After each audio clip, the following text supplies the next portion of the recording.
amigos, eu creo que casi todos nos coñecemos, temos unha rede de afecto e de afinidade. Como conas aquí a figura de Ferrín, eu creo que Ferrín é unha presencia ambiental na cidade de Vigo. Calquera que teña vivido aquí, realmente é unha presencia que se nota na vida da cidade xa durante xa moitas longas décadas. Cando eu era pequena, recordo que cando Ferrín saía nos medios ou na prensa, a miña nai sempre me contaba unha anécdota que a mí me parecía fascinante. A miña nai coincidiu con Ferrín nos guateques do Vigo dos primeirísimos 60, e o xeito de mocear de Ferrín era sacar dos petos unha chea de tickets de metro das cidades que visitaba. Liverpool, Ámsterdam, Londres. Ese era o xeito de mocear de Ferrín naqueles finais 50, principios dos 60, nesta cidade de Vigo. A mí parecíame fascinante, parecíame unha maneira cosmopolita de estar no mundo, algo moi afastado da vida de provincia, que significaba un modelo de intelectual, un modelo de escritor, alguén realmente que ensinaba un camiño. Logo, cando cheguei ao instituto, tive a enorme fortuna de ter a Sonsoles López como profesora. Eu son a primeira xeración co galego no ensino reglado, o galego obrigatorio, e eu collí como optativa a literatura galega en COU. E tive un monográfico de Ferrín a fondo, con esta, unha das mellores especialistas. Eu creo que en narrativa temos dous grandes especialistas na obra de Ferrín, un é Anxo e outro é Sonsoles. En narrativa en concreto creo que son os grandes referentes para estudo da obra de Ferrín. Ese achegamento a Ferrín que eu tive viña despois da lectura de Kafka adolescente. Eu sentín que realmente estaba nunha literatura en pé de igualdade con todas as literaturas. En unha cidade, o Vigo dos 80 era algo. O Vigo dos 80 estaba cheo de potencia, cheo de forza e cheo de calidade no seu proxecto cultural. Ferrín era un elemento fundamental con que eu estaba vivo. Xuntámonos aquí para pensar Ferrín. Gustaríame traer ou xogar co subtítulo dun artigo que fixo Isaac Lourido, unha reseña do libro A semente da nación soñada, esa colectánea que se fixo hai 10 anos. El falaba de pensar Ferrín, repensar o sistema. Facíase unha serie de preguntas que a mí me parecen interesantes e que se caen mellor despois podemos desenvolver entre todos. Preguntábase Lourido nesa reseña cosas como en que medida Ferrín é o epicentro do sistema literario, ou a que proposta de planificación cultural obedece á veneración da súa figura e a proxección e aplicación continua das ideas fabricadas desde a súa posición. Son preguntas importantes. Eu creo que compre debater, polo tanto, é necesario este espazo, grazas ao Ateneo por crear estes espazos de resistencia activa. Este acto, esta serie de mesas redondas, son a continuidade das que se fixeron hai 10 anos. Aquí temos a promotores, Anxo, Rosa, e seguro que hai alguén máis, non? Daquela hai unha liña de continuidade, é dicir, daquela celebramos, había unha homenaxe nacional ao Ferrín dos 70 anos, agora facemos homenaxe ao Ferrín dos 80, e segue sendo absolutamente necesario debater as ideas profundamente fecundas e cheas de arestas ao mesmo tempo que ten o seu legado. A mí, por exemplo, gustaría preguntarme, cousa que non vou facer porque non vou escoller o espazo para comentar, entón voume quedar un pouco como moderadora, pero gustaría preguntarme, a ver se logo no debate posterior podemos desenvolvelo, sobre a relación con Ferrín con dúas figuras fulcrais no sistema literario galego. Por unha parte Cunqueiro, por outra parte Casares. Creo que esa relación dá un pouco a medida da figura. O primeiro, como socias, eu creo que entre Cunqueiro e Ferrín hai unha relación moito máis fonda do que resulta a primeira vista. E a análise da súa obra en profundidade atopa moitos puntos en común e moitos posicionamentos literarios comuns. E o segundo, no caso de Cunqueiro ou no caso de Ferrín, Casares, evidentemente como antagonista. O seu xeito de proxectar o sistema literario, de imaginar o futuro, de imaginar a planificación é radicalmente diferente. Pero, bueno, simplemente deixo esta liña a ver se podemos retomar un pouco despois, porque esta mesa vai ter sobre todo espazo para que todos nos falemos. A mesa que hoxe convocamos é unha mesa plural que vai intentar abordar aspectos inéditos e a procurar liñas de forza e sistematización. Ainda hai moito por facer en relación coa obra de Ferrín. Ainda temos que dar unha imaxe máis afinada a ese gran macrotexto. Probablemente na obra de Ferrín a delimitación xenérica sexa unha maneira de simplificar ou de traicionar en gran parte a súa poética.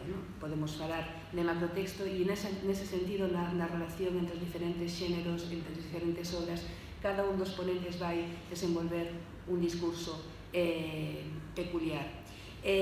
Todos os componentes que temos aquí son amigos vosos, son coñecidos, pero igualmente vou intentar facer unha mínima presentación xa que é propio do xénero. Imos comezar con Ana Salgado. Ana Salgado, eu son a súa sustituta a fronte de protesta. Al principio collemos protesta Forcadela, Camiño, Maiseu, agora estou con Andrea Pino, pero foi artífice dun dos poucos espazos que sobreviven de crítica literaria en prensa escrita neste país. A visión de Ana Salgado representa a nova crítica, a crítica con visión de xénero, a crítica feminista que nos aporta un grao de complexidade á lectura dos textos contemporáneos. Fronte a simplificación tamén, fronte a ridiculización de determinadas posicións, compre pararse moito na voz de Ana Salgado, que fala desde outro lugar, como é a boa crítica, e a boa crítica con visión de xénero. Importante a súa voz e moitas veces incómoda. Profesora de Lingua e Literatura, foi colaboradora tamén do xornal Vieiros, redactora en Acordar Comunicación, onde coordinou a revista e a web do proxecto Praza das Letras. Antes foi lingüista na Radio Televisión de Galicia, traballou na área de publicación do Consello de Cultura de Galega, publicou un Grial, tamén na Donas e Textualidade, Galicia 21, Cuantas letras para un río. A versión moi interesante non só a visión de xénero, sino a visión docente. Ela está a pé de obra agora mesmo. Iso é importante tamén, como os docentes hoxe en día tratan e intentan transmitir nas aulas o legado de Ferrín. Agora vou vos deixar, vai falar Antonio dos Inocentes, a súa relación co relato das clases traballadoras e tamén a relación de Antonio dos Inocentes coa vanguarda. Deixo sen máis o espazo para Ana.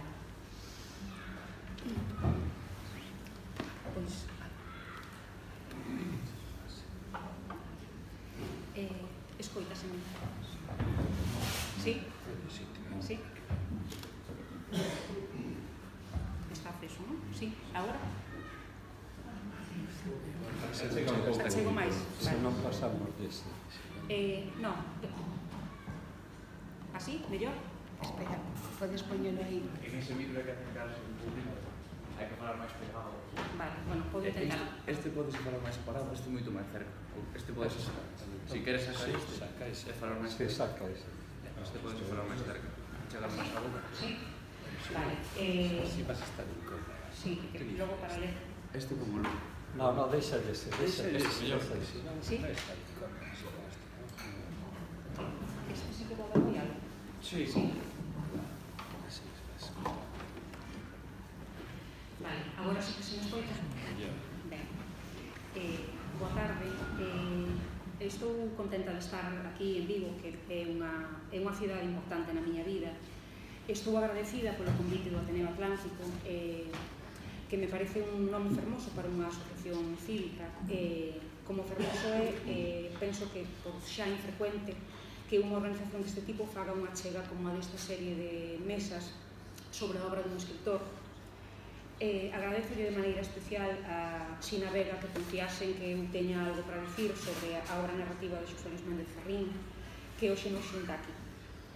E agradezo o tempo que por todo isto, por estar aquí hoxe, volvín sobre algunhas páxinas lidas, sobre algunhas páxinas amadas e non lidas desde había anos.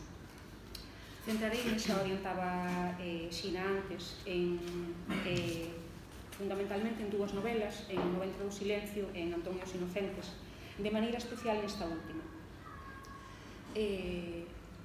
Da mesa que compoñemos as catro, eu non son especialista na obra de Xosé Luis Méndez Ferrín, tampouco en narrativa contemporánea.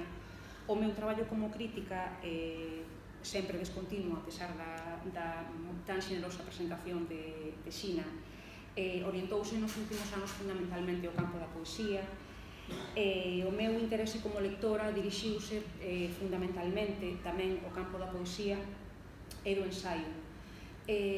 Co cal, o que poida dicir non vai ter ninguna feitura académica e tampouco escoitaredes a seguir moito máis que unhas cantas intuicións ou anotacións de alguén que relea a obra de Ferrín sen nunca dala rematado. Desculpademe o recurso ao lugar común, non sei como dicilo mellor sen que pareza que estou separando o pensamento da emoción. Tentarei logo falarvos sobre algunhas impresións a partir da relectura de Antón e os inocentes, unha novela publicada no ano 1976, o mesmo ano en que ve a luz no selo de Rompente o libro de poemas con pólvora e magnolias. Antón e os inocentes é a terceira novela de Ferrín, logo de Arrabaldo do Norte, 64, e de Retorno a Tajenata, do 71. Foi publicada no 76, pero escrita sobre o ano 70 na cadea. Conta o autor no libro de conversas con Salgado e Casado, que tamén volvín estes días pasados e que seguín atopando tan valioso e divertido como a primeira vez que o lera. Supoñemos que a experiencia coa censura franquista que eliminara un conto inteiro do seu libro Elipsis e outras sombras, publicado 2 anos antes, influíra nesta demora de anos entre a escrita e a decisión de publicalo. A súa historia editorial posterior falanos dunha novela hoxe esquecida. Iso tamén me decidiu a tratar de traela ao presente. Viu a luz en edición Xistral, o selo de Manuel María. 10 anos despois foi reeditada en sotelo blanco e hoxe só a podemos atopar en bibliotecas, en librerías de vello ou en algunha tenda en internet.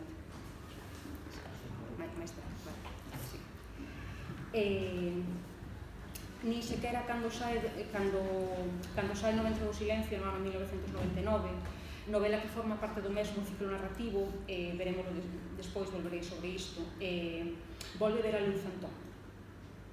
Fora acollida, aparece como lugar común un pouco, con certa frialdade pola crítica. Xa nese momento, en 1976, empeza a sentarse ese punto que semella de consenso nas nosas historias da literatura, en aquelas que contamos, que tende a situar a Ferrín como poeta indiscutido, como contista magistral e como autor de novelas erráticas, así aparecen cualificadas algunhas veces. Desde o desacordo con esta idea, seguramente abondo condicionada pola publicación de Retorno a Taja en Ata, de onde debe partir ese discurso crítico que sitúa o Ferrín novelista como unha voz en que a ideoloxía abafa a ficción. Xa sabemos que é aquilo que as regras consensuais do campo cultural que é hexemónico na altura consideraban e consideran ideoloxía. Acórdame que Cristina Martínez Tejero do Grupo de Investigación Galabra ten unha tese que bota luz sobre todas estas cuestións. Non é que os xéneros importen en realidade moito, creo que algo diso apuntaba Xina xa antes. Hoxe seguramente máis alá da etiqueta, pero se cadra os axentes centrais dese campo incipiente de 1976, por dicilo en termos de Bourdieu e de Antón Figueroa, que está aquí con nós, situaba Ferrín nun lugar salientable dentro do campo poético, aquel que detentaba, como a hoxe, un meirande capital simbólico. No campo narrativo, e máis en concreto na novela, ese xénero que a modernidade consagrara como central nun canon en que empeza a intermediar o mercado, a concorrencia será maior. Volvo a Antón e os Inocentes para enunciar a que será a idea principal do que hoxe querería darvos contado. Esa parte de algo que ficou na miña memoria desde os anos da universidade, conto porque penso que non é só experiencia individual, senón que atinxe a xente da miña xeración. Leramos con Pólvora e Magnolias no instituto, nesa materia que citaba Xina antes, aquela materia de pouco chamada literatura galega, que hoxe non existe. Pero eu aínda tardaríamos en decidirnos, ou en decidirme, cando menos, a entrar na obra de Méndez Ferrín para tratar de ler por min mesma, por complexo que fose isto. Foi determinante daquela a sorte de coñecer a Iris Cochón e logo a sorte de asistir ás súas aulas nun curso monográfico de poesía en que lemos Herba aquí ou acolá, Nimbos e Estirpe. Entón, deses anos na miña facultade quedaran na memoria unhas palabras que Ferrín di no libro de Salgado Casado, que mencionarei varias veces, do que xa falaba antes. Por unha parte, o tan citado Narga c'est moi, e por outra, confrontando con isto, o malo é que non hai narga. Aínda non sabía que nos anos despois volveríamos ler de Narga, en No ventre do silencio. Ese o malo é que non hai narga, eu non coñecín a ninguna narga na miña vida, dille Ferrín a Salgado Casado. Quedou aí como unha frase desacougante para min. É a frase que me dá pé hoxe para ter a osadía, de alguma maneira, de levarlle a contraria ao autor. A escrita de Méndez Ferrín está trazada para que sigamos sabendo que hai narga, penso. Tamén, en algunhas das páxinas de feitura, digamos, a priori, que non collen nas marxes do que entendemos por realismo, nos trazos impresionistas, na prosa sincopada, nas entradas do mundo onírico ou daquilo que poida ser a fantasía, temos, creo, unha vontade materialista. E con ela, un tipo de realismo non convencional. Bertolt Brecht falara sobre a ampliación das extremas do realismo e con ela do campo de batalla, poderíamos dicir, a propósito das vanguardas históricas. Así que a idea que os estou expoñendo non é unha idea xa vella. Por caso, estamos expostas á idea de que na Universidade de finais dos anos 50 poida haber dous mozos fillos da clase traballadora como Narga Míguez e Alberto Comesaña. Podería ser que fixese avalar os nosos prexuizos sobre ese tempo que nos situase na dúbida. E ao cabo, non deberá importar tanto se os sabía de certo ou non. No meu tempo habíaos, hoxe hainos, quero pensar, e iso muda a nosa subjetividade, obríganos a fragmentar a realidade de outro xeito, amplía o horizonte do posible, se o dicimos nos termos da estética da recepción. isto non é só unha idea bella, dicía o antes, senón que moito mellor do que eu podo explicala aquí, escribiuno a voz que narra Antonio os Inocentes xa na primeira páxina da novela, ao falarnos de Narda e da súa capacidade para entrar no soño. Gustaríame leros un fragmento pequeno.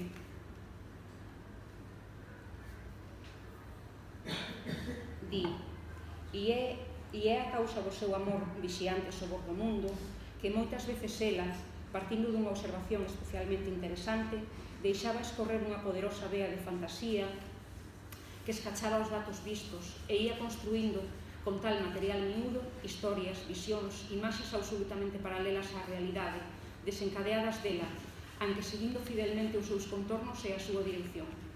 Así, Narda Míguez elevaba, nas longas horas en que prefería estar soia, no monte, na rúa teigada de xente, nun cine de sesión continua, no taller non utilizado do seu pai, á beira sombriza dun regueiro, agullas, cresterías, foguetes, luminarias sen deixamais vistas, organizaba estrondos e músicas sen deixamais ouvidas e divertíase moito, posto que a súa fabulación nunca a privaba do punto de vista terreal nin dunha ollada de esguello á materialidade dos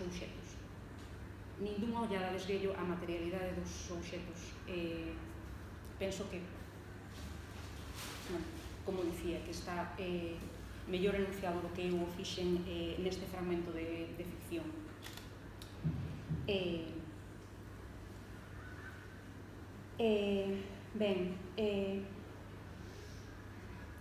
Con isto non estou defendendo que exista que a escrita de Ferrín pode circunscribirse ao que adoito entendemos por realismo. Os meus compañeiros de mesa, entendo, poderían desmontar tal idea ben pronto. E intento dicir, insisto, que a vontade materialista da súa literatura está aí tamén para levar máis aló o noso entendemento do sensible. Ao cabo, e aquí supoño que Xinavega tería un mundo de cousas que dicir, algunhas xa creo que intentou enuncialas xa ao principio. Escribe nestes anos, e aínda máis tarde, creo, Ferrín, e como ese cadra máis visible en moitos dos versos de Con pólvora e magnolias, pero penso que tamén na súa narrativa con e máis contra Álvaro Cunqueiro. Non pensedes só no referente das persoas nin da obra. Estou pensando en dúas posicións no campo cultural, eu creo que diferentes, aínda que Xina se anunciaba como socias, creo que dixeches. Sí. Ben, volvo ao libro de Salgado de Casado, onde os entrevistadores hai un momento en que lle din, a propósito de, falando da escrita narrativa deste tempo, din: a novela inédita da que estás a falar sería Os corvos, a figueira e a fouce de ouro. E Ferrín contesta: sí, esa é, son as guerrillas, e esta, Antonio os Inocentes, sería a mocidade urbana dos anos 50, e a inmediatamente seguinte ambientaríase no 68 e no 70. E antes, en realidade, Antonio os Inocentes está continuando a liña dunha novela anterior, inédita, e abrindo vieiro para outra que probablemente escriba algunha vez. É dicir, pretendía, e quizais algún día o faga, un friso máis ben realista, creo que, cando menos foi un pouco a clave que eu collín, que a mí me deu pé para seguir cando estaba escribindo isto, un friso máis ben realista dos anos 50 e 60. Sabíamos, porque o escritor conta no mesmo libro, que Os corvos, a figueira e a fouce de ouro é unha novela que a policía franquista atopa na súa casa e que serve como causa para que o autor vai á cadea, penso que por primeira vez. E di tamén que non se a publicar en canto el viva, e sabemos que a seguinte, ambientada nos 68 e nos 70, publicouse co título de Noventa no silencio. Non sabemos se para pechar a triloxía.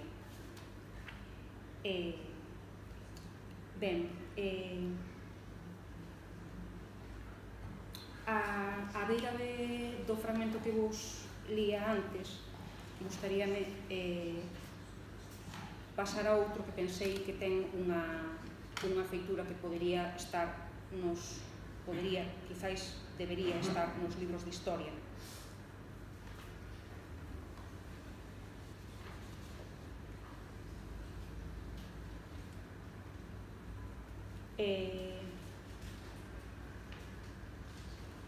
Fala Narva, se recordo ben, di, dende logo non se podía nin falar de volver á fabricación de calzado se non era industrialmente, e en Vilanova non había o clima axeitado para formar en unha sociedade e mercar en as máquinas precisas, que era o que facía falta. Así pois, Berto, viñemos para aquí, marchamos, pero non marchamos, xa me entendes.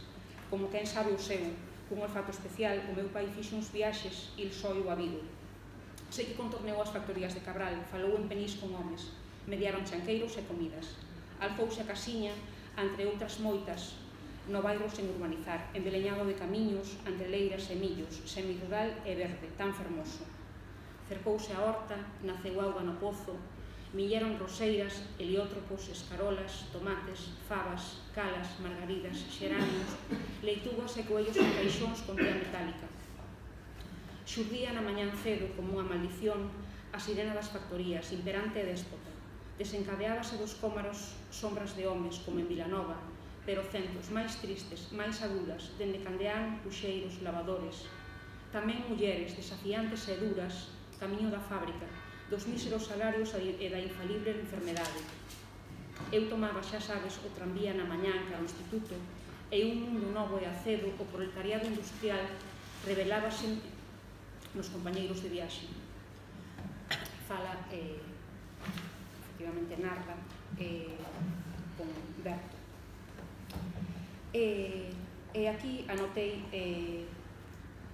unha conversa de hai poucos días cun amigo, con Óscar Iglesias, en que me dicía algo así, como que non hai apenas críticas das novelas que nos gustan, porque en Galicia a narrativa encomendeuse a tarefa de contar a historia. E podíase deducir das súas palabras. As que escribimos ás veces crítica de narrativa non sabemos tanta historia como para facer ben tal labor. Non me queda outra de alguna maneira que andarle razón e apuntar que, desde logo, eu sei máis ben pouca historia, que o que sei o debín aprender máis ou menos, poño por caso na historia do século XX de Eric Hobsbawm, onde, se recordo ben, non sae Galicia, e non sabía nada sobre a Guerra da Traíña.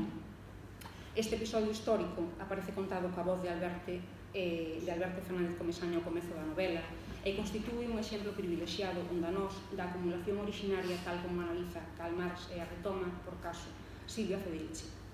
Exemplo privilexiado de como a acumulación originaria, ese momento de xerme do capitalismo, leva consigo procesos de desposuimento a nivel planetario que afectan de maneira contundente aquelas que non teñen propiedades e os recursos naturais.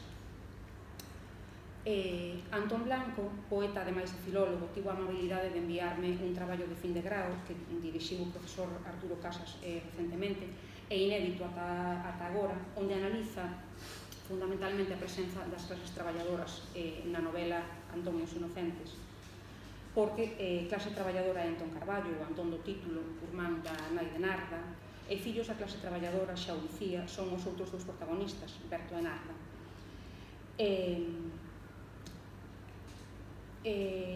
Foi Antón Blanco falarme da pertinencia de ler a novela canda o libro Vermello de Mao e canda o filme que Jean-Luc Godard estreou en 1967,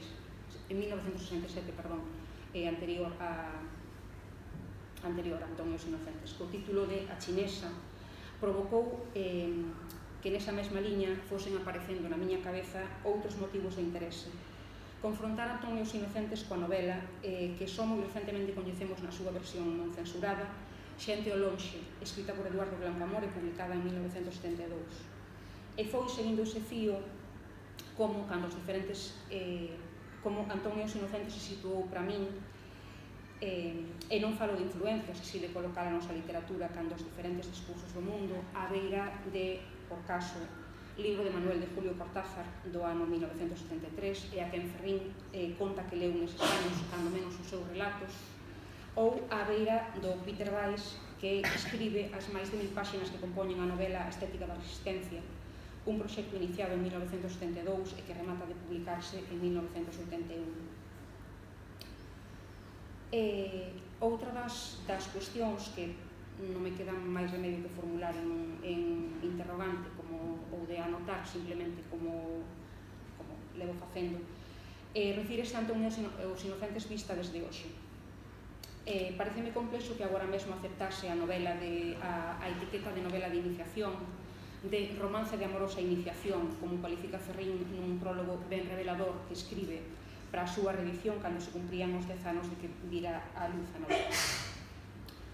Penso que hoxe Antón os Inocentes caería seguramente debaixo da etiqueta de novela experimental.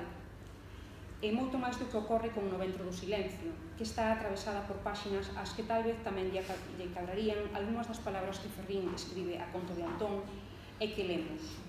Di, tamén quixera eu avisar de que nesta narración están algunhas das páxinas máis exactas, duras e exixentes que eu teña rematado nesta vida traballada. Esta é, polo menos, a miña opinión. Ocorre que non teño outra resposta para iso que non sexa dicir que ambas as dúas novelas son, malia que Ferrín sexa autor con querenza por escribir cartas a unha lectora futura, produtos do seu tempo. E o tempo para Antón, unha novela atravesada pola violencia, como moitas das obras do autor, esperable tendo en conta que foi escrita nun cárcere franquista, vai dos últimos anos 50 aos primeiros 70. Eses primeiros 70 que son un tempo aberto, un tempo de esperanza en que parecía que todo aínda era posible. Isto escoitei explicar recentemente a Chus Pato, falando en realidade das vivencias colectivas da súa mocidade, e pareceume moi fermoso, parecíame estar escoitando algunhas das excepcionais páxinas do seu libro Secesión. As experiencias de algunhas excolonias para convertérense en lugares con soberanía, a onda revolucionaria que percorre América Latina, Allende está vivo e goberna. Doutra banda, No Ventro do Silencio pecha a década dos 90, a do desmembramento da Unión Soviética, aquela en que o mundo se volve máis gris a forza de ir abríndose paso nel o neoliberalismo. Con isto non quero dicir que as páxinas de No Ventro do Silencio sexan menos exactas, son se cadra de lectura algo menos exixente. E aquí teríamos de novo a intención dun autor como Ferrín de intervir no seu tempo. En Antón, a vontade experimental deu máis asociada a momentos, dixémolo, de prosa expresionista, sincopada, tamén de prosa poética. Cando a relación erótica entre os protagonistas se vai codificando en anacos que recordan, para min de maneira moi poderosa, algún dos versos presentes no libro de poemas A fin dun canto, que Ferrín publicará en 1972. En No Ventre, partindo tamén dunha formulación de xénero, a novela universitaria, os fragmentos son máis breves, a prosa máis fluida. As interrupcións están marcadas, casemente, por momentos en que o real, por dicilo en termos de Lacan, ou máis ben tratándose de Ferrín, en termos de Alain Badiou, quere deixarse ver entre os laños que abren nas pedras da Compostela dos últimos anos 60. Moncha Fuentes, a quen está dedicada a novela, escribiu un artigo breve que me pareceu moi fermoso e que se recolle no libro que Xina citaba antes, no libro A semente da nación soñada, publicado en homenaxe a Ferrín hai agora unha década. Titúlase Ferrín e o Soleil Noir, seguindo a Cristeva, e achegase ás voces e aos silencios de dúas personaxes de universo narrativo do autor, Nisia Coxiña de Arraianos e María Luisa Casal de Rei de No Ventre.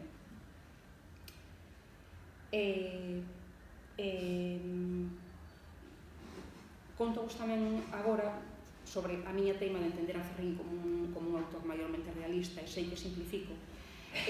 Lembrei nestes días tamén dunha conversa en que, a propósito dese chiño do personaxe de Contramaquilleiro, o último libro de poemas que Ferrín publicou, tiven con Alberto Lema. El, que coñece moito mellor que a min, e na súa lingua original, a poética de Rapán, ligaba Contramaquilleiro co autor dos cantos para contestarme sobre a miña defensa de hai unha formulación realista, cando menos nunha parte de Contramaquilleiro. Eu insistía en que as maneiras de vida presentadas nesta sección, nunha sección do poemario, só podían ser entendidas dentro do realismo e como, novamente, xa dicíamos que ocorría en Antón, características da clase traballadora. Pensaba nese operario con conciencia de sí, preso na Guerra Civil, mariñeiro no Gran Sol, segador en Castela, albanel en Ourense, traballador na vía do tren, sabedor das cousas da natureza pola súa condición herdada de labrego e finalmente vestido de morto cun calzón de penado. Está nesa serie titulada Senecto Corpore, unha caste de álbum que acompaña a historia dun traballador que atravesa o século XX. Desde o miúdo, afastándose da ollada xerárquica e sen épica. Analizouno máis detidamente de maneira moi reveladora, penso, Iris Cochón nun artigo en Grial no que se achega no momento en que se publicou Contra Maqueiro, no que se achega ao libro. Anotei aquí un anaquiño de Contra Maqueiro, digo, un fragmento desta serie. En todo caso, gardará Sisto sempre no caborco da esquerda do peito, chiño. Os días de cachelos viúvos con rostriga e desexo, de lle levantar a saia e lle procurar os sitios últimos, a ela, que che viña co xantar a obra, chiño. Ben,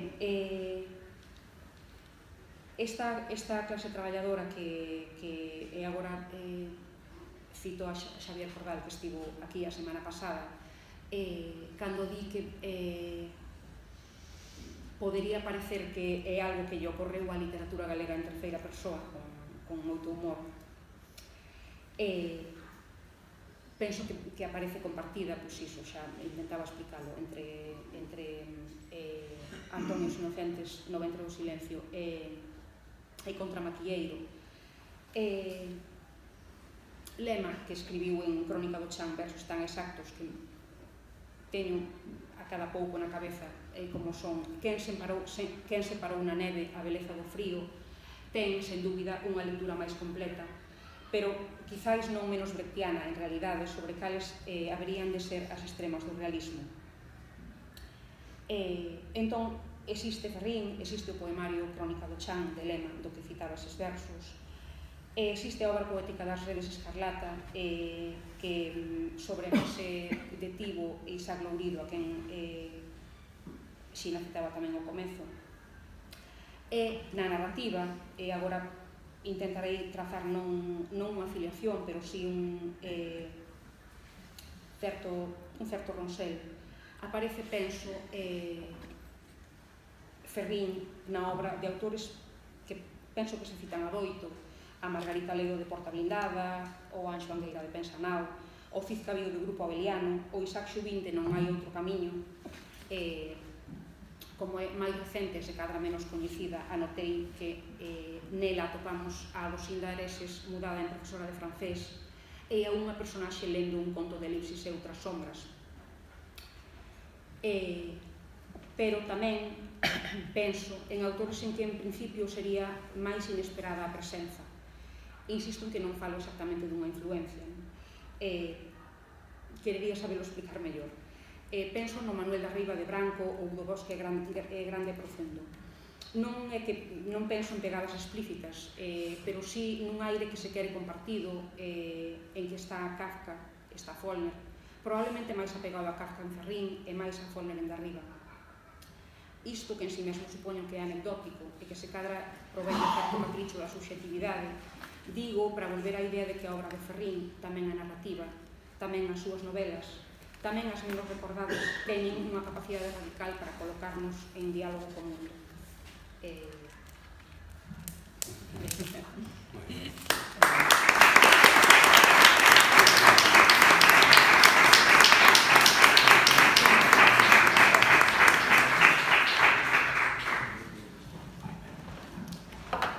Moitas grazas, Ana, foi un placer. Concordo absolutamente contigo, Manuel da Riva. De feito, cando falamos de organizar a mesa, pensábamos en Manuel da Riva como unha quinta persoa, porque consideraba que realmente é alguén que sí, efectivamente máis Follner que Kafka, pero sí a lectura de da Riva retrae sempre a Ferrín, esa é a sensación que teño clarísimamente. Pero, bueno, como queríamos chegar a un pouco de debate, a ver se imos correndo. Ana falaba do realismo, das extremas do realismo en Ferrín, fronte a esa visión da fantasía, e por aí vai ir tamén o noso próximo ponente, Moncho Pena, ¿no? Creo, ¿no? Moncho, vas ir un pouco polo realismo, un pouco polo realismo en xerde. Bueno, todos coñecemos a Xosé Ramón Pena, supoño que todos temos os seus libros anotados, subliñados, estudados. É unha referencia indiscutible na historia da literatura galega, profesor da Universidade de Vigo, e máis de California, en Santa Bárbara, e na actualidade traballa como catedrático de lingua e literatura, ex-catedrática, xa xubilada. Bueno, pois, goza, na actualidade goza da súa condición de xubilado do ensino público. Bueno, non sei, a vista é moi grande, Moncho Pena comparte tanto con Anxo como comigo esa dobre vertente de creadores e críticos, que algo somos realmente non unha posición moi cómoda, non? Porque sempre estamos aí vistos como intrusos en algún momento. É unha posición un tanto ambigua, pero sí, é verdade, claro, é un pouco Juan Paloma, non? En todo caso, vou facer unha semblanza das obras básicas de Moncho, o reverso no espello, Xerais 1974, para despois do Adeus, Premio Xerais 1977, Paixóns privadas, Xerais 1991, A Era de Acuario 1997, Fado de Princesa 2005, A Batalla do Paraíso Triste 2008, e Come Alxeria, publicado en Xerais no 2012, e saudado por Ferrín como unha obra maior da literatura galega. Que cousa que é unha obra importante. Sabedes que tamén é asesor do suplemento Faro de Cultura, columnista do Faro de Vigo, e editor de Cabanillas, tamén con Fortaleza, non? Editastes Pondal, ademais de todas as súas obras como historiadora da literatura. Son tantas que vamos a deixar aquí, todo o mundo sabe a que obras nos referimos. Eu, hai pouco, relendo este libro de Sementes da Nación Soñada, ese libro homenaxe, parei no teu artigo Estirpe o mito materialista, pareceume un dos artigos máis luminosos do volume en relación con a narrativa, non?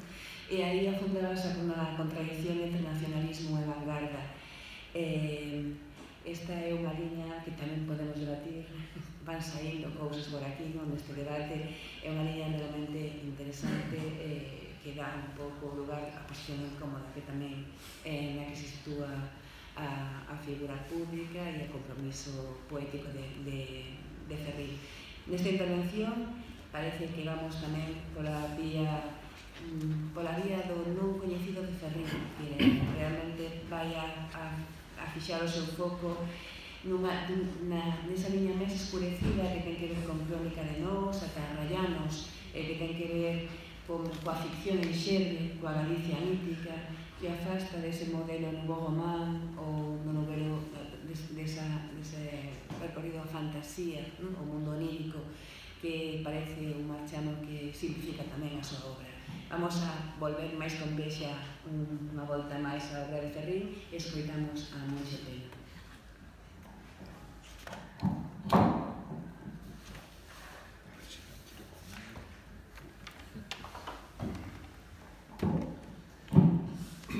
Ben, boa tarde a todos.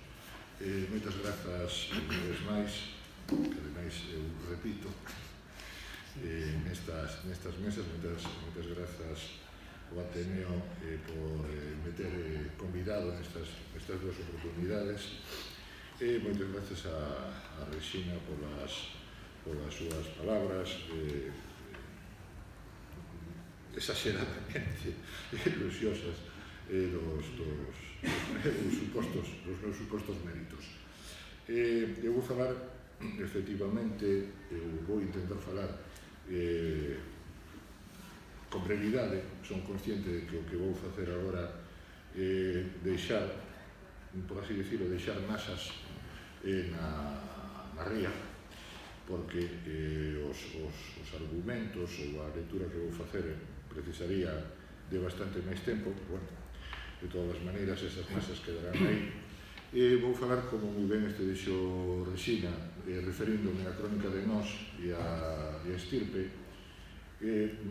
pero o que quixera, ou polo menos vou tentar desenvolvelo, é o papel que cumpren estes dous títulos no relato da nosa historia, no relato da historia da literatura galega. Vou intentar ir por aí, a ver se son capaz, polo tanto, de deixar esas masas das que falaba e pois alguén as recollen vostedes e somos capaces de desenvolver ese fío.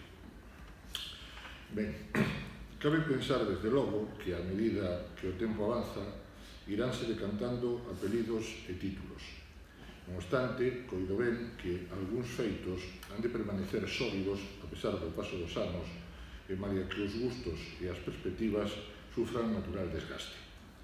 Non tive a oportunidade de asistir o pasado xoves 27 de setembro á mesa redonda arredor da dimensión como poeta de Xosé Luís Méndez Ferrín.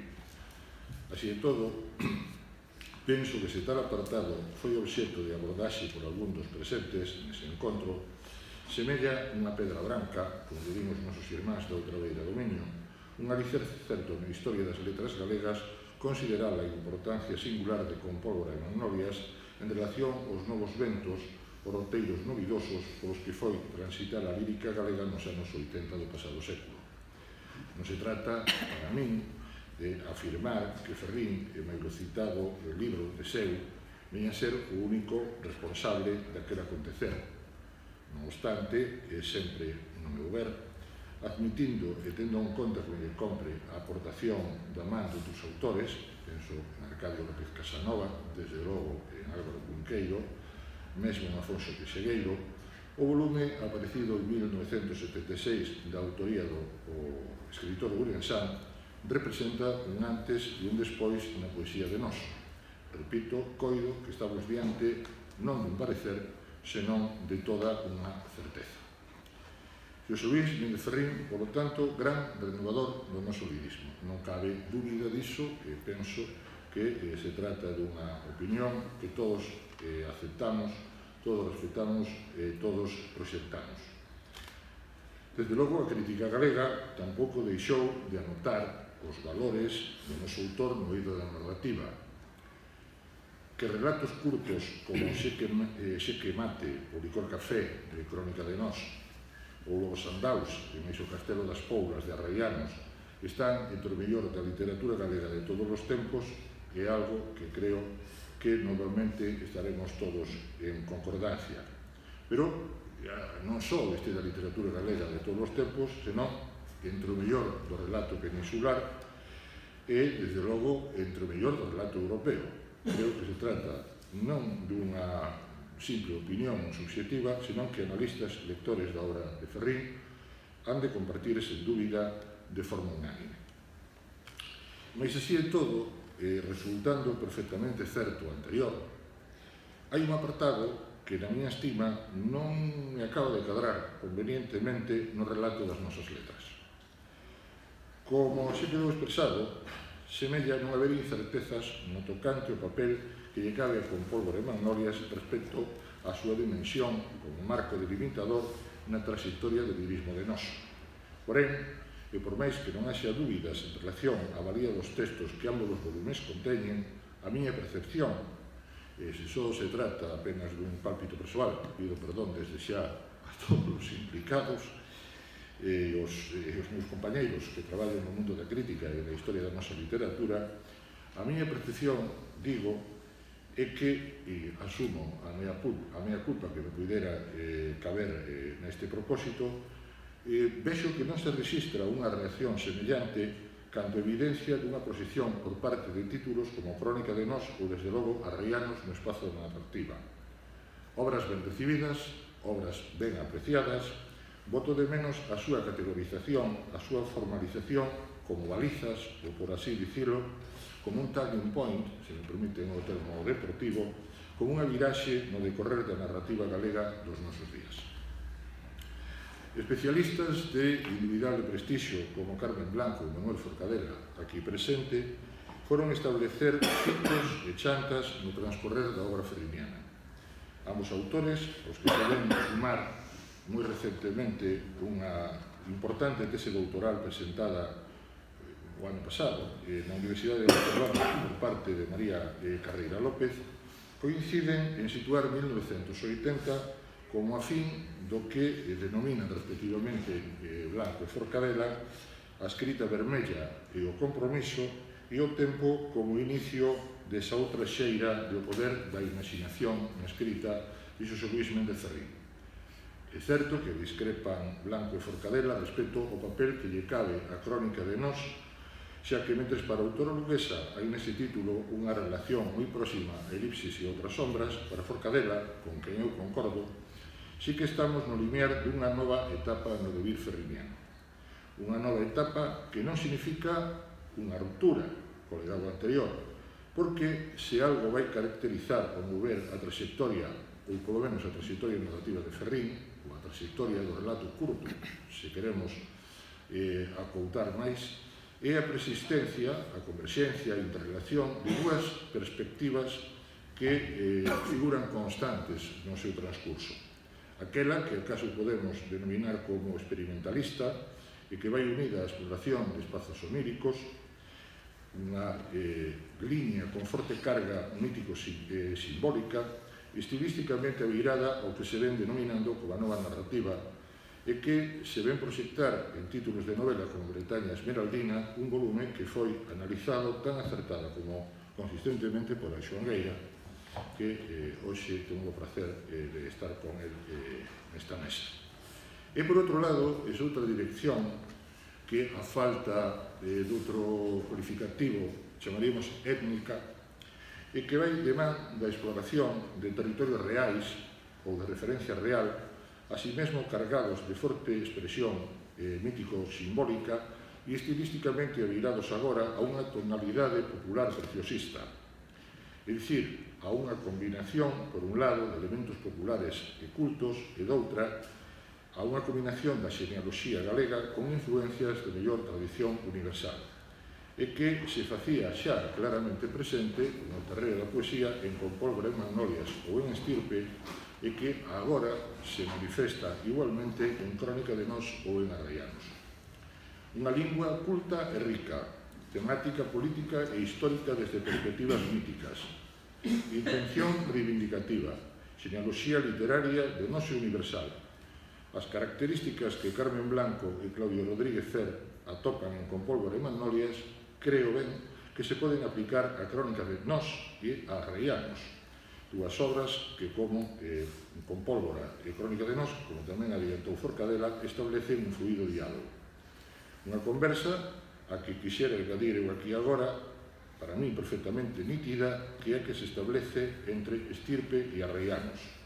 Dúas obras nas que Xosé Luís Méndez Ferrín leva a cabo un proceso de creación ou recreación dunha cartografía do país galego e das xentes que o habitan na mellor perspectiva de atinxir unha literatura libre e libertadora. Unha literatura étnica, no mellor sentido da palabra, capaz de romper o espello marxistamente, tal e como nos alenta a facer Terry Eagleton, e que finalmente resulta quen de atinxir un contramodelo contra a colonización cultural. En fin, unha literatura galega, a de Ferrín, que non paga dereitos de aduana. E, sen embargo, sendo isto así, unha crónica, un relato da narrativa de Noso, boto de menos que alguén asume ese papel de baliza e de viraxe que ambas as obras significan. Por volta de 1980, e desde ali mesmo ata os nosos días, a narrativa galega vive inmersa en demasiadas ocasións, reitero que se trata dunha opinión persoal que pode ser perfectamente debatida, tirada abaixo e contravertida, nunha procura que se vive nunha procura que se por un lado devén perfectamente lóxica, ameaza polo outro con convertela a toda ela e no seu conxunto apenas nunha expresión de xénero, neste caso en literatura fast food ou comida rápida. Eran, en 1980, e aínda hai algúns, os teorizadores da necesidade da procura inmediata do público para as nosas letras. En virtude dese debezo, transformado case en obsesión, rompense os lindes entre o infantil e juvenil e o adulto, a necesaria capacidade de comunicación co fácil e mesmo co facilón, ou coa pura simpleza. Falouse nas nosas letras dunha literatura de instituto e, en efecto, botando a vista atrás con algo de ira, pero sobre todo collada mínimamente obxectiva, comprobamos que foi un mantra nos anos 80 e 90 aquel que falaba da necesidade de acceder a dito público, o único público realmente existente cuantitativamente no noso país, e xa que logo noutro afán por surtir o mercado con títulos axeitados. E aí que nesa mesma altura cronolóxica, e repito, con proxección cara a actualidade, vivísemos máis que un abrollar unha auténtica promiscuidade de xéneros. A novela histórica, o fantástico histórica, o relato negro ou detectivesco, a novela de aventuras, o neocostumismo con pingas do chamado realismo suxo, falouse en plena epifanía do snob da necesidade de que houvese máis aeroportos na nosa narrativa e menos feirantes. Isto é unha frase un escritor, e non faltou tan sequera que pontificase arredor da necesidade da gran novela redentora das letras galegas, e así o Premio Eduardo Blanco Amor chegou a establecer que os títulos que a él fosen competir tivesen que contar con polo menos 300 páxinas, por visto, literatura ao peso. E non é que todo o anterior fose necesario, ou non fose necesario, evidentemente que sí, mas o que sucedeu, infelizmente, é que se confundiu a tramoia co verdadeiro teatro, a procura dun estilo directo coa falta de estilo, o retorno ao realismo coa infantilización argumental, a mitificación do pasado histórico co delirium tremens. En fin, prepasen vostedes algúns dos supostos grandes títulos, os relatos rompedores daquela xeira, e dígame se se sosteñen mínimamente nunha lectura actual e seria. E deixo a imaginación dos presentes cales son os títulos. Bueno, a todo isto dirán vostedes, é que ti non és neutral. Claro que non son neutral, nin pretendo serlo, en absoluto. A neutralidade, para min, é aquilo que facían os suizos durante a Segunda Guerra Mundial, que traballaban 6 días a semana para Hitler e o domingo ian rezar a igrexa para que gañaran os aliados. E esa neutralidade, a verdade, nunca foi a mí. Pois ben, non sucumbiu, non cedeu Xosé Luís Méndez Ferrín a este furacán. Desde logo que o noso autor é perfectamente consciente dos problemas que ameazan con afogar a nosa cultura e que aferrollan o bo transcorrer da nosa narrativa. Buscou, e como non, e busca Ferrín, público e lectores, e tenos.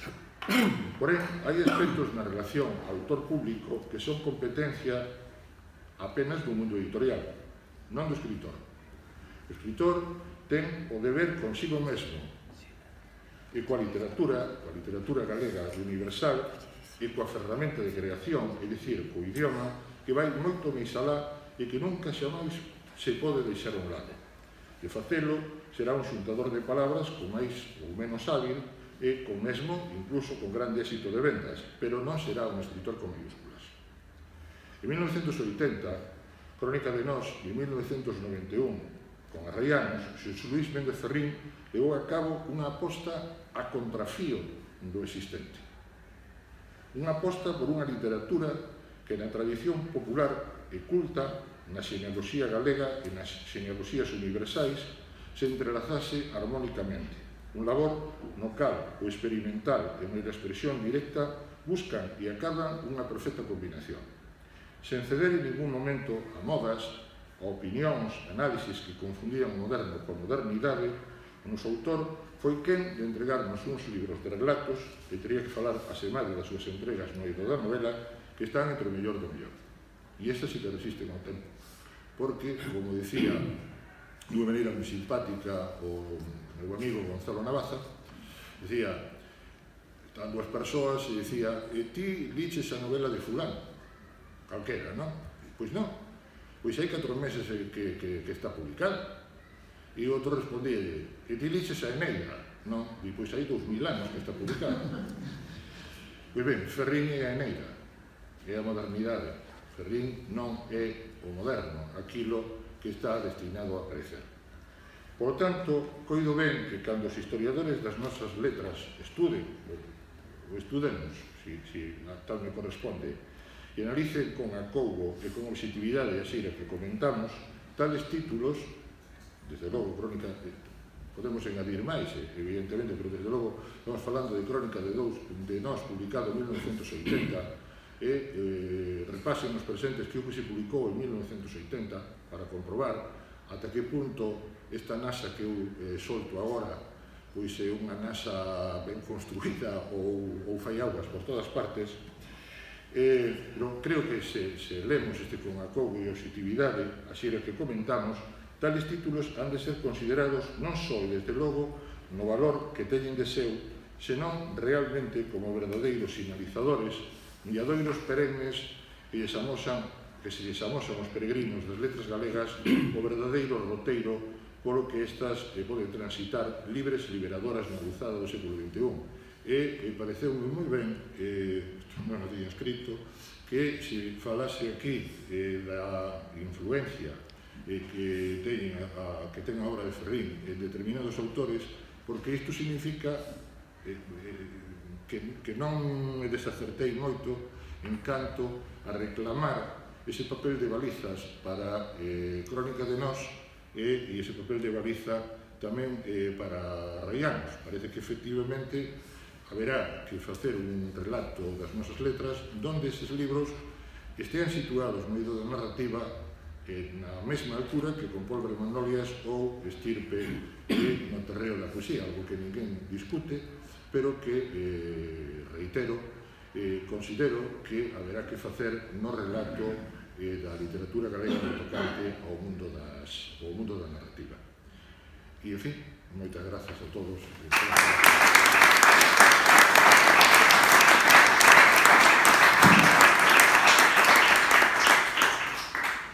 Ben, logo da visión pormenorizada de Antonio Sinocentes e logo do achegamento a estas dúas obras crónicas de Nós e Raianos, agora vamos ter unha visión máis de conxunto do aspecto político. Como son compañeira de Anxo no traballo temos confianza, non o vou presentar porque non temos tempo. Para ver se podemos cumprir co tempo previsto, co tempo pensado nun primeiro momento para ter un mínimo debate. Entón xa, sen máis, con vos, Anxo Nieira. Moitas grazas, Sina. Vamos dar o micro. Boa tarde, moitísimas grazas polo convite. Vou intentar dicir o que tiña previsto decir, a ver se teño tempo para facelo, a ver se hai tempo para o debate, non sei se haberá. Non pasa nada. Un dos aspectos que máis pode chamar a atención a propósito da actividade literaria de Méndez Ferrín é o da precocidade. O primeiro texto coñecido del é Medo, un conto. Era o 22 de febreiro de 1954, era a revista Litoral de Pontevedra. Ferrín tiña 15 anos. Na Catedral de Rosalía, o medo de Lovecraft. Mais a precocidade que compre estender, claro, a publicación de Voz na Néboa, de Percival e outras historias, ainda é máis chamativa para nós advertir como, en 1958, un autor de 20 anos xa nos pon en riba da mesa e diáfanamente as principais claves do seu proxecto literario e do seu proxecto político. Aínda que este proxecto está en todo o seu corpus literario, penso que o xénero narrativo, o que se trata nesta mesa, o xénero máis apropiado para a ficción e a acción foi o que o autor privilexiou neste sentido. Creo que no Percival, asinado en Vigo en 1956-57, polo tanto, 18 ou 19 anos, afloran de xeito evidente algunhas das estrategias, dos temas e das teimas que o autor desenvolverá posteriormente ao longo de toda a súa produción narrativa e literaria en xeral. E diso lles vou falar. A intervención no campo literario, acabo de decir, Moncho Pena, É un lugar común con pólvora e manolio supuxo un golpe de leme contra a poesía social realista. Esta teima intervencionista de manifesto, de toma de posición para cuestionar o repertorio vixente ou propor un novo, xa podemos advertir en Percival e outras historias. A obra compre situala no contexto literario xerado a partir da publicación de Memorias de Tains 2 anos antes de Mourullo. A primeira salutación positiva fíxolla Ferrín, co pseudónimo de Buico, carta a Gonzalo Mourullo de un personaje das Memorias de Tains. La noche, 6 de xuño de 56. O crítico literario Ferrín tamén se estreaba con 17 anos, que non é pouca cousa. Nela faise unha defensa do libro de Mourullo pondo en relación con Chekhov, Kafka e Faulkner. Desta salutación é unha contrarréplica evidente Kafka, Faulkner e outros cais, asinada por Fernando Cadaval, pseudónimo de Carballo Calero, tamén en La noche e un mes despois o 7 de xuño. Segundo o Ferrolán, literatura de experimentos, preliteratura. Ao artigo anterior sumouse a carta a Daniel Cortezón de Ramón Piñeiro, que fai de prólogo ás Covas do Rei Cintolo, do 56. Sen citalo, Ramón Piñeiro critica abertamente o modelo de Mourullo, opóndolle o doutor que prologa, que el considera na liña de Fole Cunqueiro. Xa se sabe, literatura da época fronte á literatura do país, como se terra e tempo non puidesen ir xuntos. Piñeiro, ademais, asiña vai pontificar os factores esenciais da literatura galega, lirismo, humor e paisaxe. Toda esta polémica, estas cartas, porque o epistolar era o xénero para a intervención literaria e política na prensa, rebatan coa carta a Manuel Antonio de Mourullo, na que este remite ao modelo rupturista por excelencia no noso campo literario, que foi Manuel Antonio, e contra o esencialismo e defendendo ese diálogo co influxo literario, co diálogo interliterario da época. Deixounos un texto fundacional do que despois Ferrín, varios anos despois, chamou Nova Narrativa. E selou aí a súa ruptura con Galanxia e ademais díxolle, escolleu o vieiro de Adeus Mourullo, non? A cuestión seguiu nos 60, que foi cando o propio Ferrín acolleu o termo de Nova Narrativa e iniciou unha batalla literaria con implicacións políticas na súa defensa. De aí ven a Rabaldo do Norte, ollar para o Nouveau Roman, para Rodriguet, etc. Os extraños cas de Carballo Calero continúan, pero agora pasados pola peneira francesa de París. Experimental e preliteraria, como se sabe. Creo que este contexto axuda a entender un libro no que o espazo desfigurado dos topónimos extraños, batáns, extraños como os personaxes, cuxos nomes ás veces parecen impronunciables, lóxicamente cheos de cas, como decía o outro, Kelma, Okno, Kau, Nextjou, Faele, Ikov, Rasgulge, Sete Cuncas de Cas, Elsbri, Nadron, Zabrate, Jacru, Abopsai. O país e época de Percival, a súa terra tempo nada teñen que ver co país e época da Luz do Candil, de Merlín e familia, das Covas do Rei Cintolo, que son duns anos antes. Nada con ese ser galego esencialista, atemporal e de aldea, desa aldea idealizada no imaginario galeguista. Percival é outra cousa, sobre todo algo novo. Con Memorias de Tains é tan ousado para o que eran precisas novas cartas, novas cartografías críticas con K. Neste sentido, tamén Percival e outras historias era unha resposta naturalmente dialóxica, iso compría desde logo falar, con Merlín e familia. É unha resposta literaria e unha resposta política á obra de Cunqueiro. A admiración de Ferrín por Cunqueiro, véxase a crónica que lle fai neses mesmos anos, no 56, a reseña as crónicas do Chantre, non impediu tamén as contestacións.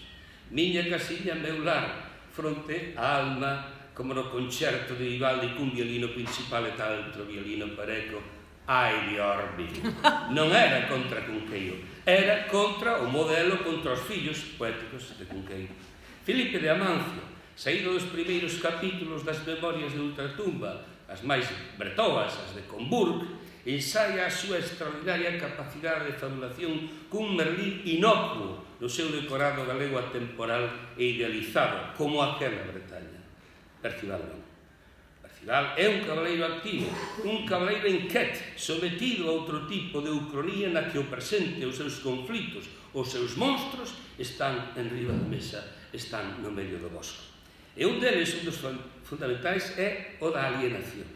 Velaí a loita no chao da segunda saída, o escravo en baixo, o amo en riba, o amo esmágalle co pé a cabeza ao escravo, o escravo louva o amo e rexeita a intervención contra o opresor que fai Percival.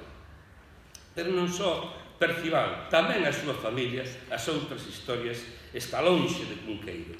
A cancela do obreiro que dá a realidade de liberdade virtual, o verdugo ditador ou dique de area da nación escrava e humillada póñenos na pista como a foulas dunha derrota xa trazada das ficcións políticas sobre a nación e o sistema que virán nos contos e novela, en Retorno a Tajenata, Elipses e outras sombras, Crónicas de Novas Bretañas de Vida. Por lo tanto, o mociño de 18 e 19 anos que en Vigo, naqueles 56 e 57, escribiu Percival e outras historias, tiña moi claro que quería intervir, responder, dialogar coa literatura do seu tempo, galega e universal como fixo o resto da súa produción, de Lorelai a Filoctetes, da literatura contemporánea á Grecia clásica de Filoctetes, pasando por Percival.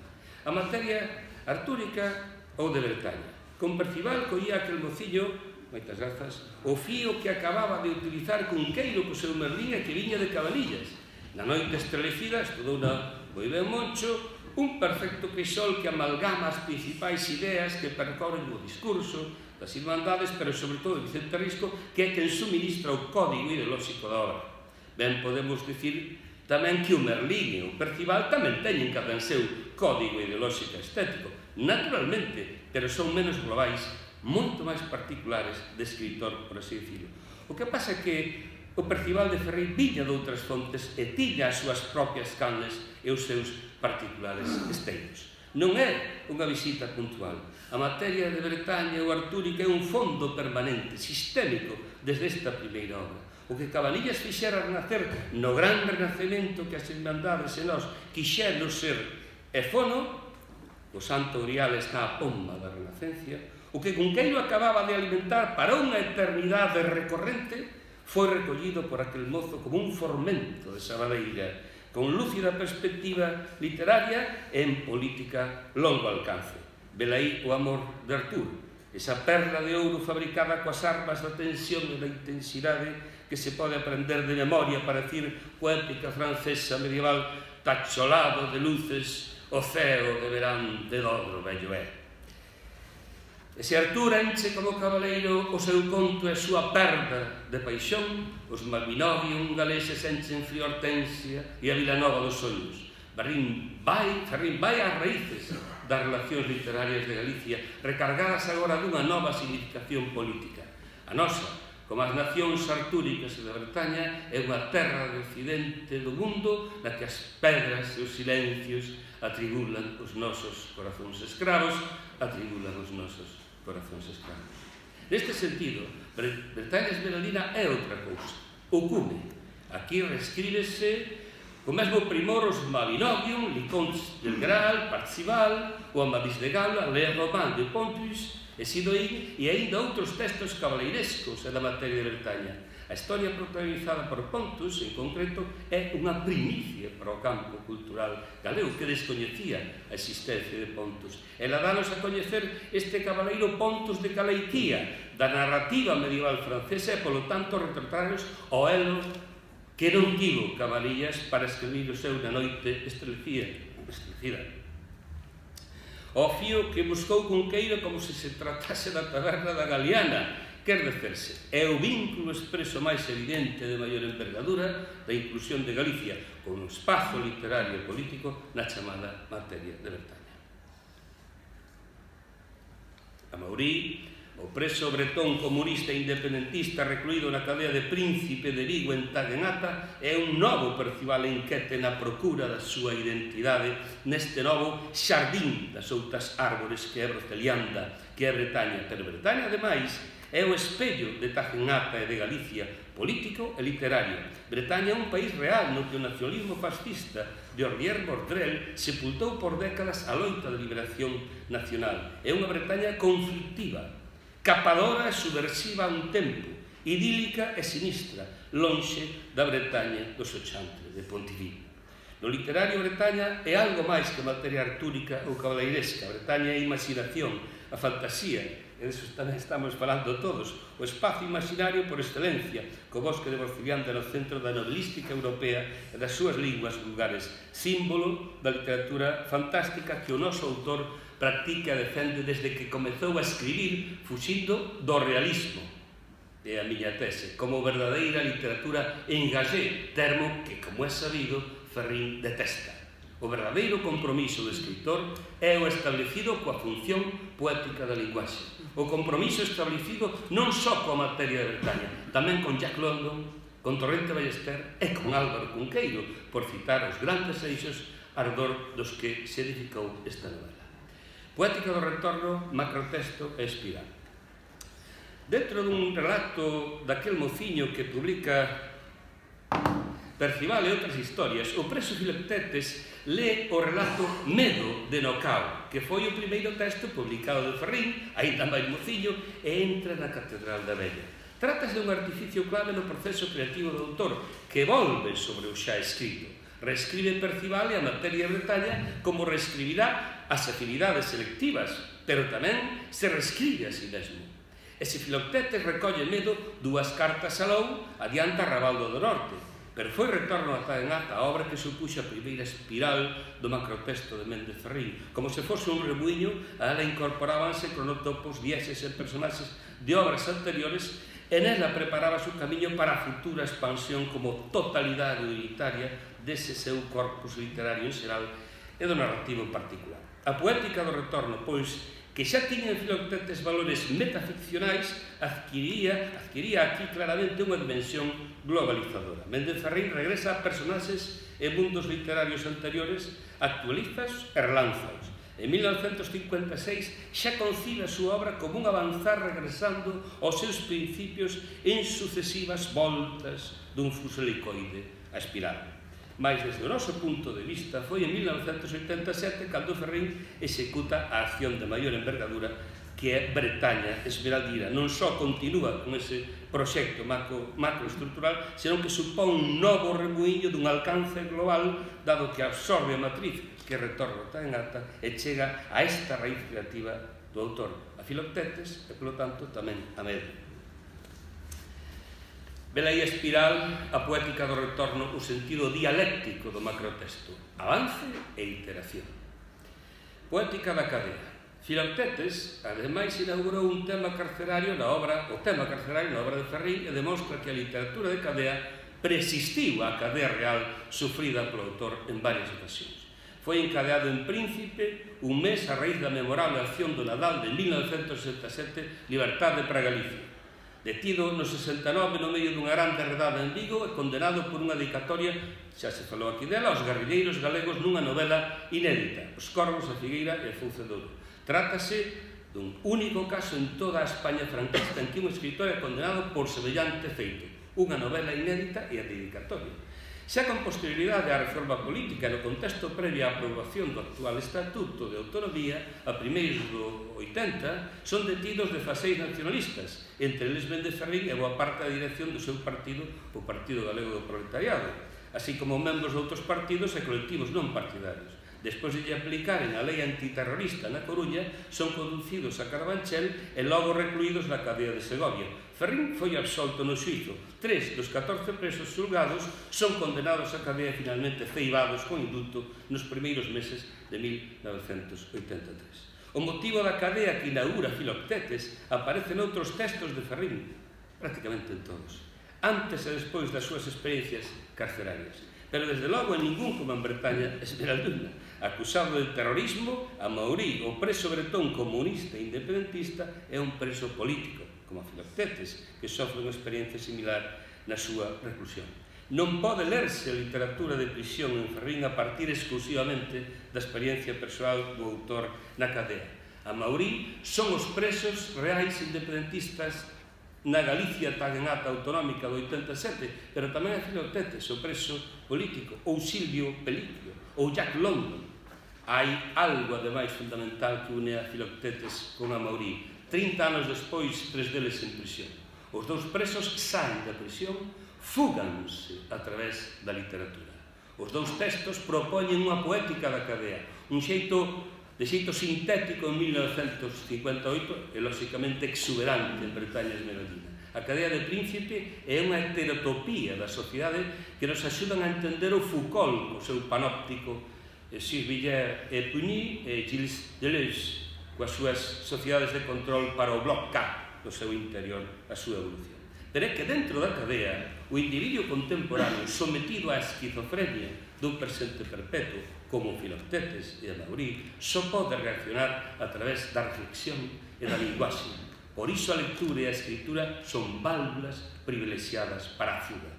O preso real Ferrín escribiu, e moito na cadea, a cantiga do amante preso, Elipsis e outras sombras, Antón e os inocentes, e Retorno Tagenata. Pero primeiro Filoctetes, que é un personaxe de Sófocles, e logo Amaury, len e escriben na cadea.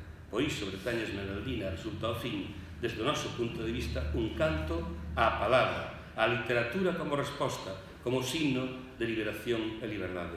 Amaury vive rodeado de libros, conversando con eles, escoitando mortos, na lectura e na escritura, igual que Quevedo, retirado en la paz destos desiertos, con pocos pero doctos libros juntos, vivo en conversación con los difuntos e escucho con mis ojos a los muertos.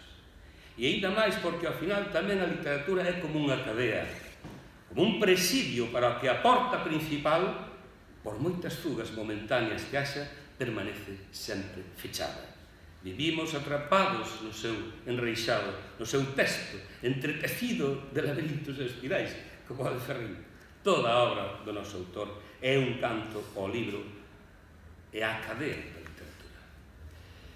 Quero volver sobre o carácter de presos políticos de Filoctetes e Amaury. A obra Os corvos, a figueira e a fouzo de ouro foi escrita en el Dueso, e a súa dedicatoria vai ao piloto, o último guerrilleiro de Galicia, Memoria de Foucellas, Vallerín, etc.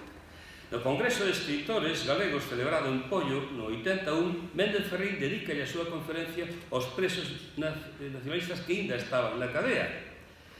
E tamén o Amor de Artur do 82. A presenza dos presos e da resistencia guerrilleira antifranquista na obra de Ferrín, era Heriberto Benson, un pioneiro, fillo de Lorenzo Varela, é prácticamente insólita no campo literario galego.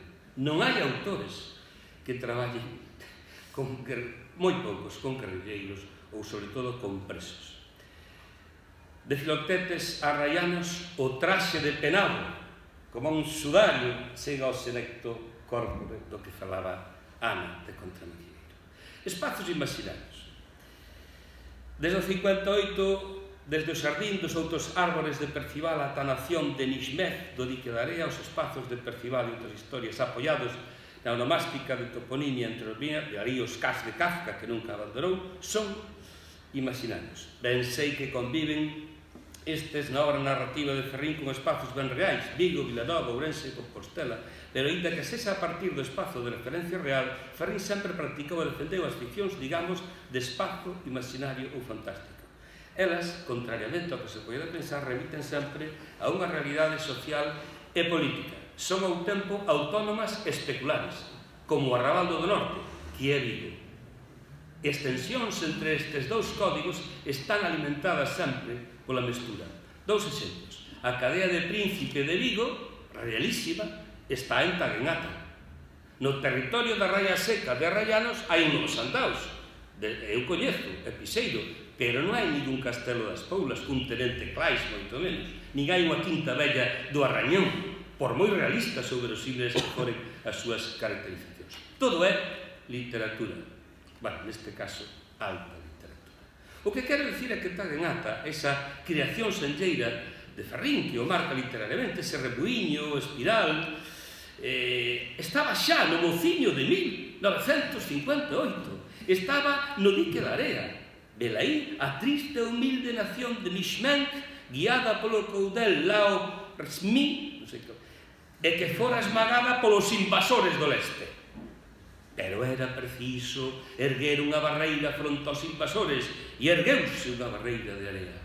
Velaí un adianto de Tajenata esmagada por terra ancha. Velaí as fórmulas de resistencia, o dique de area, o Ulroan e o asibilismo, Robas Luden ou a resistencia revolucionaria.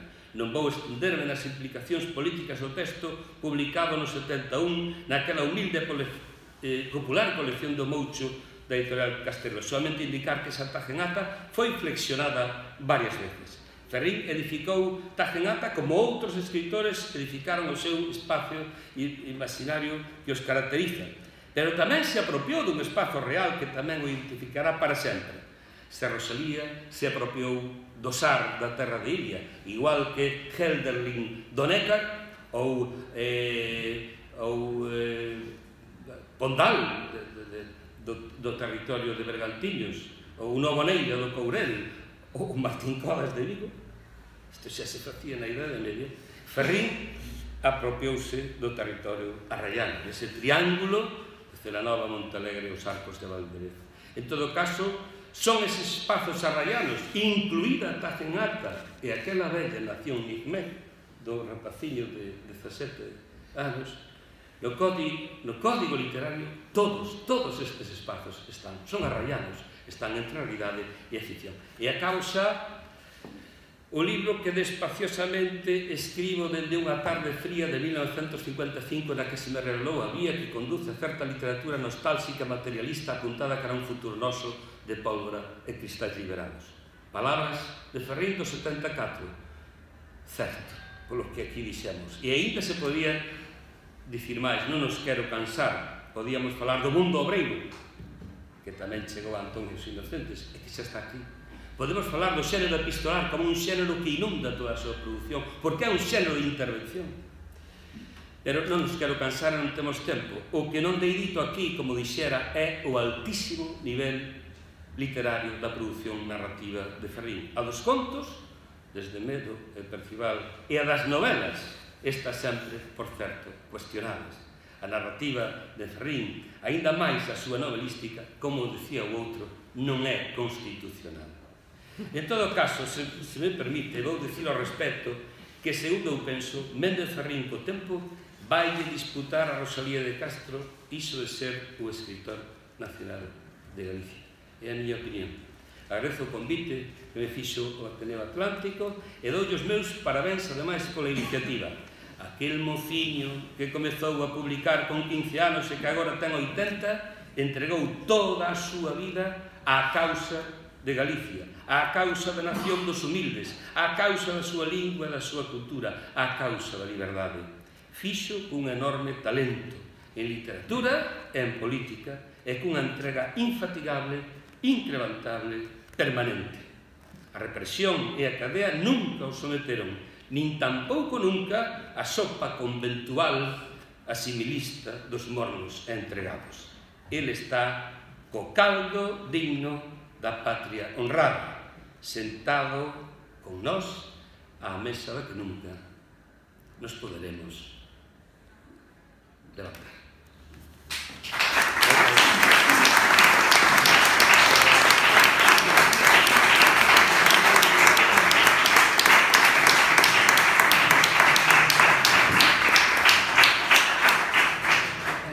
Non hai maneira de viver estas últimas palabras. Moitas gracias por estar aquí. Vémonos fora. Non hai tempo para debate, supoño, non?